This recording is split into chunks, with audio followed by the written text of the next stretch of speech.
ele começa um chamado com demonstração de poder. E eu começo a entender que o profeta Elias é o profeta em que Deus levantou ele na dimensão da demonstração. Na dimensão da demonstração é a dimensão em que não há impedimento. Na dimensão da demonstração é a dimensão em que não existe incredulidade. Todo cristão que se faz parte na dimensão da demonstração, não existe incredulidade sobre a vida dele. Por quê? Porque aquela pessoa que demonstra aquilo que ele crê, automaticamente é porque já tem uma intimidade com Deus. E eu começo a perceber é que Deus, Elias o tesbita, Deus lhe chamou, mas Deus não mostrou, ou não está escrito que Deus lhe chama na dimensão dele orar. Deus não lhe chama na dimensão ele está oculto orando na sua casa, mas Deus lhe chama. Logo ele saiu, começou a profetizar. Primeira coisa que Elias o tesbita profetiza é a respeito da chuva. Quer dizer que Elias o tesbita não estava de brincadeira. Eu começo a perceber aquela pessoa que carrega a unção divina e que está na dimensão da demonstração, não existe brincadeira, porque ele sabe que a unção que ele carrega é para demonstrar a glória de Deus.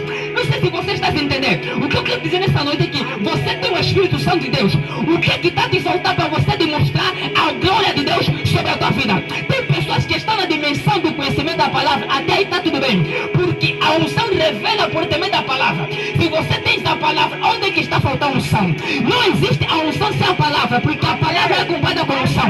E eu começo a perceber nesta noite, é quem tem na dimensão da demonstração, automaticamente está na demonstração da palavra. E se a palavra diz impor as mãos, se os homens serão curados, então põe a mão, porque já tens a palavra, agora tens a demonstração. Quem está na dimensão da demonstração, levanta a mão e glorifica a Deus. Abraçai. Mas antes de eu entrar nesse tema, meu Deus, vamos voar até na sexta parte. Antes de eu entrar, só que a Bíblia Sagrada vai dizer no livro que nós meditamos, 1 Reis, capítulo 17, versículo 8. A Bíblia Sagrada fala que Deus falou alguma coisa para Elias, né? Não é isso que nós acabamos de meditar. Só que quando eu estava a meditar, logo o Espírito Santo me levou, me disse 3 interpretações. Fala comigo, 3 interpretações. Fala comigo, a respeito da lei, proteção, promessa, cumprimento da promessa. Só que na demonstração a respeito da lei é a demonstração de Adão. A Bíblia Sagrada fala em que Deus criou o homem conforme a sua imagem e semelhança. Primeira lei que Deus fala no homem é que não comereis da árvore do conhecimento do bem e do mal. Automaticamente Adão estava a viver na dimensão da lei, que era a dimensão de cumprir aquilo que é a vontade de Deus, cumprir aquilo que é a lei de Deus. Quer dizer que automaticamente todos quanto estão em Cristo Jesus andam perante a uma demonstração, a uma dimensão, que é a dimensão da lei. A Bíblia Sagrada está dizendo, amar o teu próximo como a ti mesmo, é uma lei. A Bíblia Sagrada está dizendo, aquilo que não agrada não devemos fazer, então automaticamente é uma lei. Esta é a demonstração ou a dimensão da lei. Mas a Bíblia Sagrada fala que houve uma outra dimensão da proteção. O que é a dimensão da proteção? Comecei a me perguntar, mas de repente o Espírito de Deus me levou até a Noé. A Bíblia Sagrada fala é que depois da terra se corromper, Deus levanta um homem chamado Noé. Automaticamente Deus fala para Noé construir uma arca. Fala comigo, uma arca. Noé estava na dimensão da proteção. Por quê? Porque a arca representa um abrigo, a arca representa um consolo, a arca representa a proteção divina, porque Deus estava a mandar vir chuva. Então automaticamente Noé obedeceu a respeito daquilo que Deus falou. Quer dizer, aqueles que obedecem aquilo que Deus fala, automaticamente estão também na dimensão da proteção de Deus. Aqueles que têm a proteção de Deus são aqueles que obedecem. Quer dizer, a tua obediência a Deus identifica a proteção dos anjos que estão sobre a tua vida. Não sei se você está entendendo, eu disse que a tua forma de obedecer a palavra de Deus identifica a proteção dos anjos sobre a tua vida. Só existe anjo ministrador, anjo da proteção para aqueles que obedecem a Deus. Então Noé obedeceu, Noé teve a dimensão da proteção. Quer dizer que todos os filhos de Deus que obedecem ao testemunho, que obedecem obedecem o mandamento de Deus estão na dimensão da proteção. Mas só que o primeiro livro que nós acabamos, que nós meditamos nesse tema que estamos administrando nas quarta-feira ao outro lado, o primeiro livro que nós abrimos é o livro de Gênesis. Não sei se alguém se lembra, mas nessa noite Deus me convidou para ir mexer lá mais um bocadinho no livro de Gênesis. Eu encontrei um homem chamado Abraão. Fala comigo, Abraão. Fala comigo, Abraão. Abraão estava na dimensão da promessa. Fala comigo, dimensão da promessa. A Bíblia Sagrada fala que Deus chamou Abraão. E a Bíblia Sagrada fala que Deus fala: Abraão, sai da tua terra, da tua parentela, vai num lugar onde eu vou te mostrar. Automaticamente Abraão tinha uma promessa. Então eu começo a entender.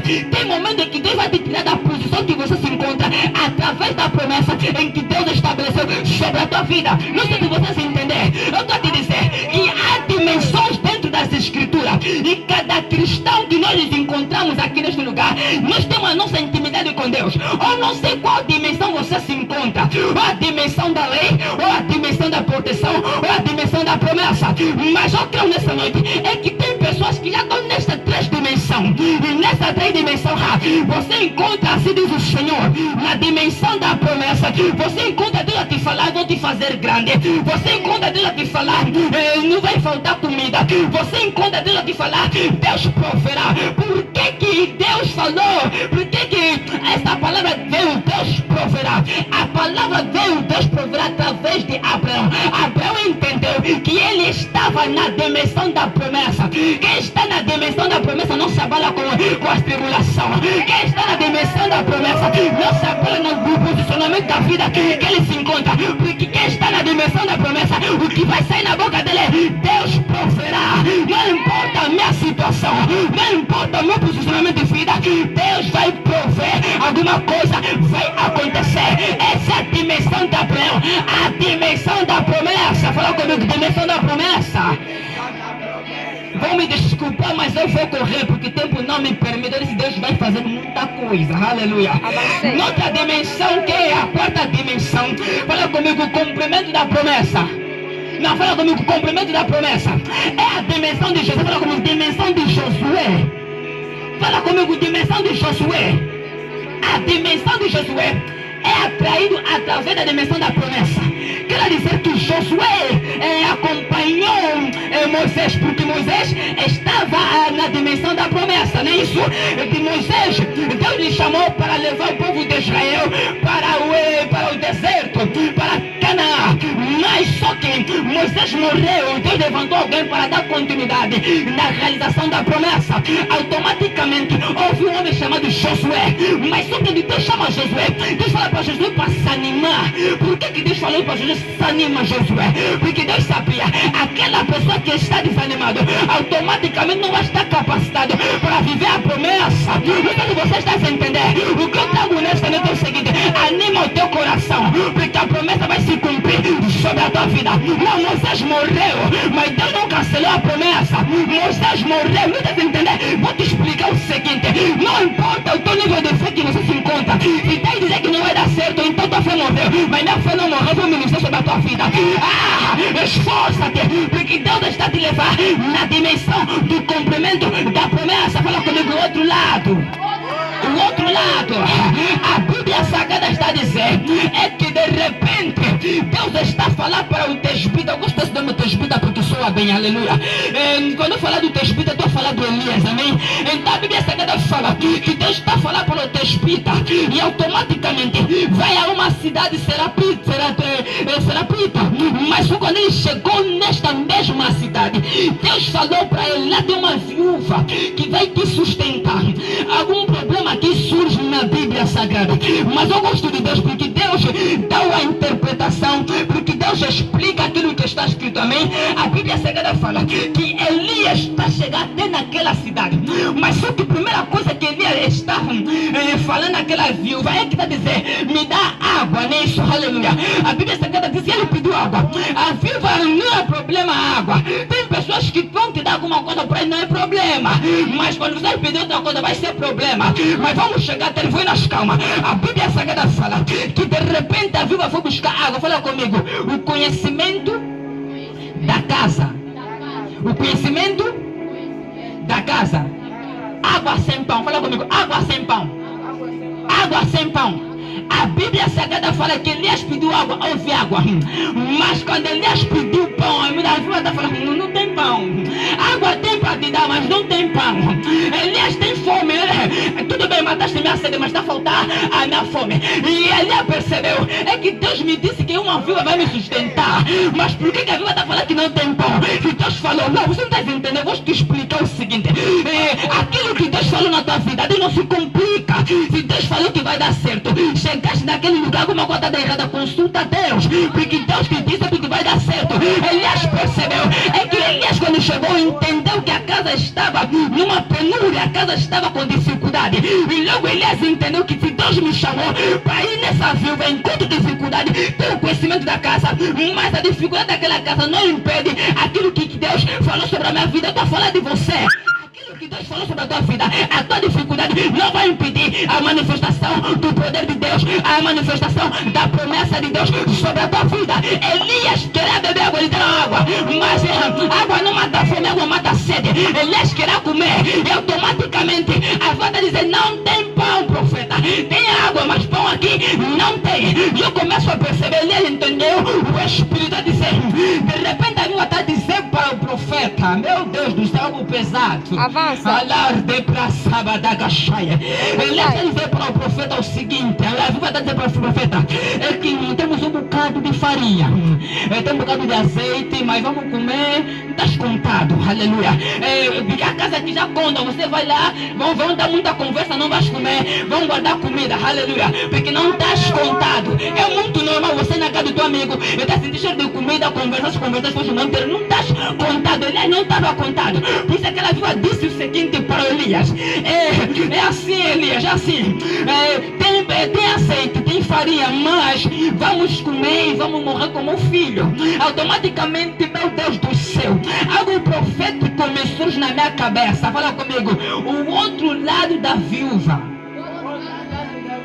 o outro lado do profeta. O tema é o outro lado, aleluia. Só que entre a viúva e o profeta houve dois lados diferentes. Amém. Primeiro lado da viúva é que a viúva está falando para o profeta, só tem pão, tem azeite, que vão comer, vão morrer como um filho. Mas só que ele está a dizer para a viúva: me dá mesmo esse bocado, me dá mesmo este bocado, porque não vai faltar azeite, não vai faltar farinha.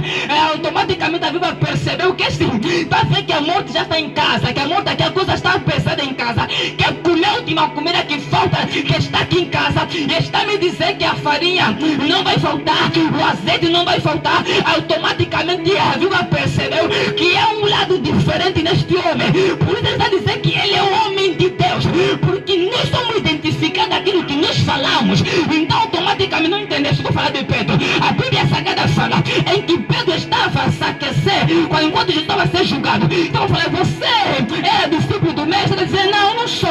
Mas alguém está dizendo: a tua fala te condena. Então quer dizer que nós somos identificados por aquilo que nós falamos. Se você é alguém que é estressada, da forma que você fala, olha, essa aqui deve ser estressado. Da forma que você fala, vai identificar se você é calmo ou estressado. Então tímido. Então começo a entender, é que aquilo que o profeta falou, e identificou que ele era profeta, e a Bíblia disse que ele é homem de Deus. Então quer dizer, automaticamente houve um combate espiritual. O lado da viúva, o lado do profeta. Só que o lado da viúva era morte. Vamos comer, vamos morrer, não vai dar certo até aqui, já não vai dar certo. Não estou falando para alguém aqui que já lutou, e até agora está dizendo: não, vou tentar mais uma vez, última vez. Não, não última vez, porque o profeta está dizendo que não vai faltar azeite, não vai faltar farinha, porque o meu lado é diferente do teu. Não, o lado que Deus prometeu sobre a tua vida é diferente do lado que estás a viver neste momento. Eu disse que houve dois encontros diferentes. O lado da viúva era morte, mas o lado do profeta era comida. O profeta queria comer. Ele usou o que ele tinha, ele profetizou, disse: assim diz o Senhor. Automaticamente ele disse: assim diz o Senhor, porque ele confiou horas atrás. Deus lhe disse que a viúva vai lhe sustentar, e chegou perante a viúva, encontrou um obstáculo. Não entendeste? Deus te disse que vai te dar uma coisa, Deus te disse que vai te dar um emprego, Deus te disse que vai dar certo, Mas quando chegas naquele momento, automaticamente a água está a apertar a tua vida. E parece que não está dando certo. Lembra-te daquilo que Deus falou. Porque aquilo que Deus fala vai te sustentar. Aquilo que Deus fala vai te motivar. Profecia motiva. Palavra motiva. Promessa motiva. Tem pessoas que estavam para se desviar. Mas quando se encontraram com o profeta, alguma coisa mudou. Não, alguma coisa mudou, vou confessar. Alguma coisa mudou. Porque a palavra de Deus motiva. Na palavra de Deus motiva. A viúva percebeu que ele era homem de Deus. Então automaticamente o lado do profeta estava a começar a ganhar. O lado do profeta estava a mostrar que tem mais peso do que a viúva. A tua meta não identifica a meta de Deus. A viúva disse: vamos comer, meu filho, vamos morrer. Tudo bem, você vai morrer, eu não vou morrer. Mas eu tenho fome, não vou morrer. Porque vocês não querem me dar comida, eu vou falar alguma coisa. O profeta profetizou, porque ele sabia a meta da mãe do filho é morte. Mas a meta para Deus na vida deles é vida, é abundância. Aquilo que é a tua meta não identifica a meta de Deus. Aquilo que é o teu propósito não identifica o propósito de Deus.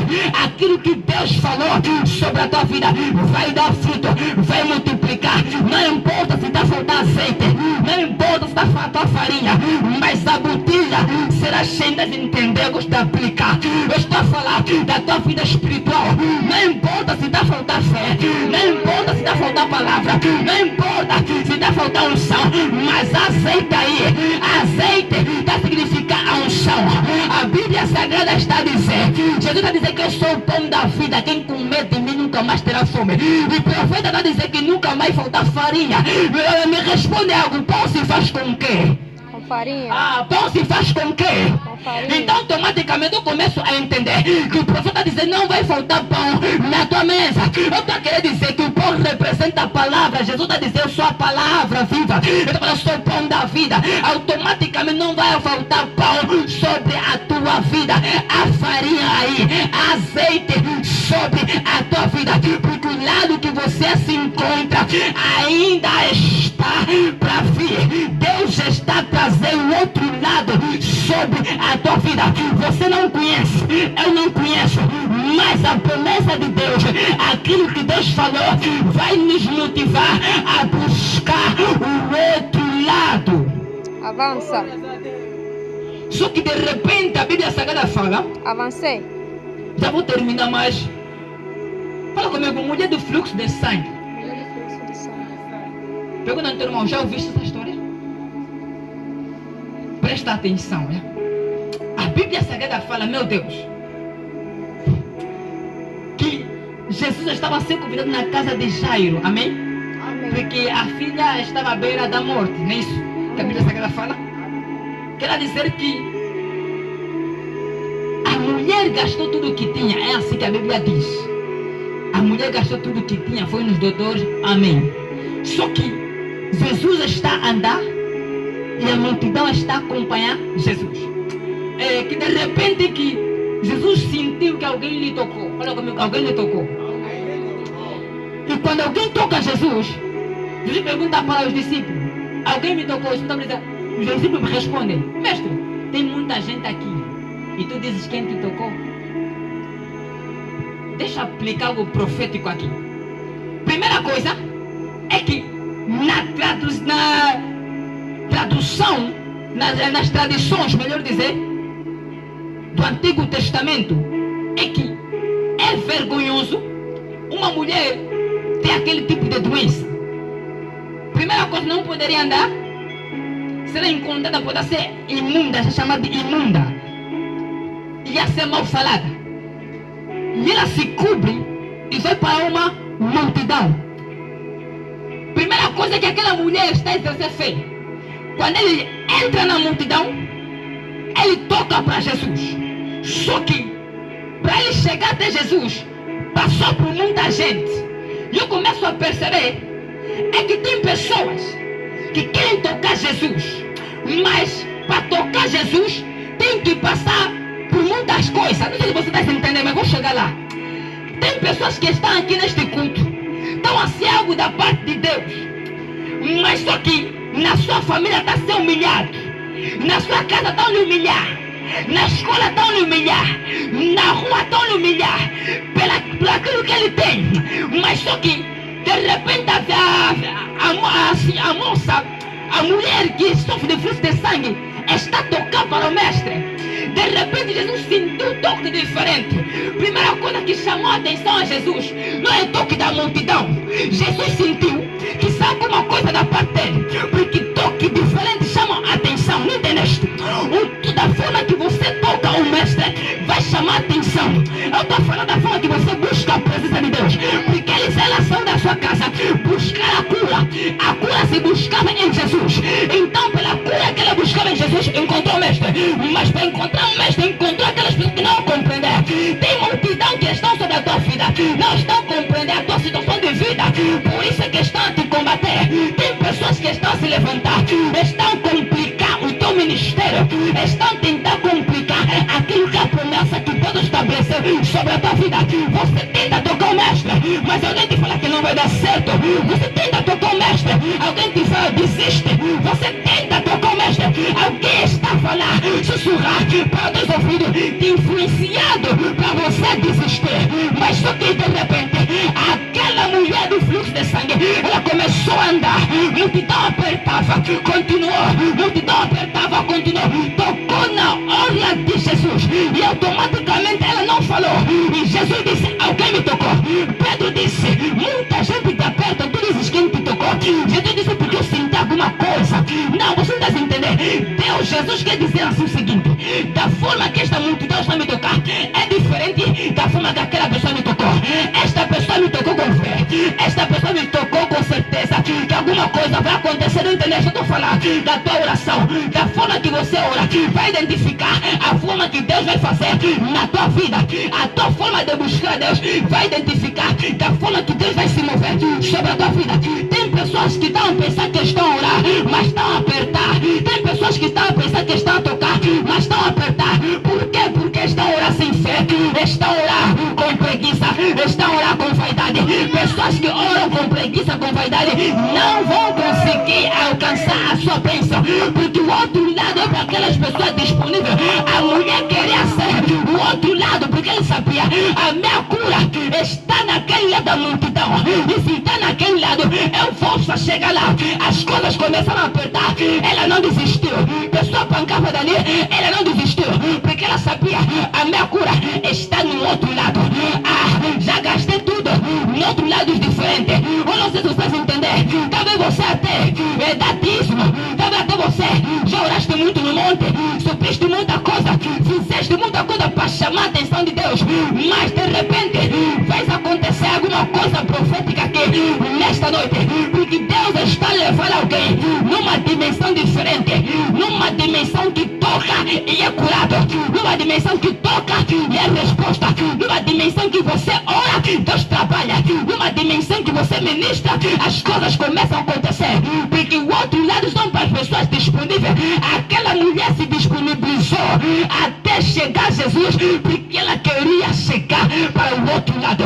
Quem é preguiçoso não chega no outro lado, quem não gosta de orar não chega no outro lado, quem não gosta de meditar não chega no outro lado. Quando eu estou a falar do outro lado, eu estou a falar daquilo que você anseia.